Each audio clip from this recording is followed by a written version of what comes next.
Le reste à charge zéro, c'est pas pour tout de suite en plus. Bah, si le 1er janvier 2019, on a déjà 200 € de moins, bah oui, mais oui, c'est une montée en charge progressive pour pouvoir absorber évidemment le surcoût. C'est pas rien, c'est un surcoût global de 1 milliard, c'est-à-dire 1 milliard d'euros qu'on rend aux Français. Il ne risque pas d'y avoir des effets pervers de qualité sur les prothèses, non, qualité, ça, sur les la façon dont on a raisonné pour le reste à charge zéro, ça n'est pas, on n'a pas commencé par les finances, on a commencé par définir le panier de soins de qualité que l'on voulait offrir aux Français. On s'est mis d'accord sur la qualité du panier de soins et le panier de soins dans les 3 filières. Et une fois qu'on a défini ce panier de soins de qualité, on a regardé ce que ça coûtait, qui pouvait faire des efforts dans toute la chaîne, et nous avons rebasculé ce surcoût entre l'assurance maladie et les complémentaires à hauteur de leur participation. Oui, excusez-moi, les assureurs et les mutuelles vont jouer le jeu ? Écoutez, ça va être assez clair. Soit ils tiennent leurs engagements, soit ça se passera pas bien, parce qu'il y a un engagement. Moi, s'ils ne jouent pas le jeu, j'appelle ça un sabotage politique, parce que nous avons travaillé cette réforme. Vous êtes capable de mots forts. Oui. Ce matin. Oui, parce que en fait, je suis profondément honnête.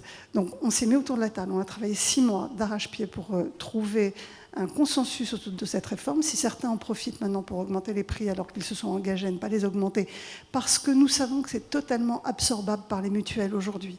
Nous savons qu'ils peuvent faire des efforts sur leurs frais de gestion. Nous savons que les 250 millions d'euros qui leur sont demandés sur les 4 années à venir est totalement absorbable. Tout ça a été pensé, réfléchi, travaillé avec eux. Si maintenant ils disent le contraire, certains dans la salle ont l'air d'acquiescer. Mais pas augmenter les prix pendant combien de temps, parce que non, il y a une augmentation. Il y a des augmentations. Ça a été négocié. Non.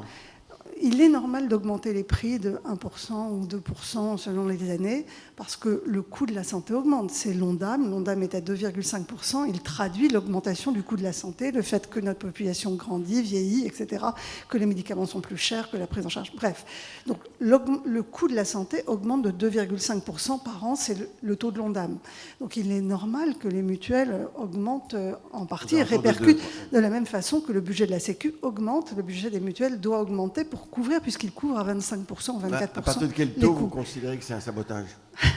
Nous en discuterons. Je reçois évidemment le président de la mutualité prochainement. On a une réunion de travail, un comité de suivi du reste à charge zéro le 18 décembre. Tout ça va être mis sur la table et de toute façon, je rendrai compte de façon transparente de la façon dont les différentes filières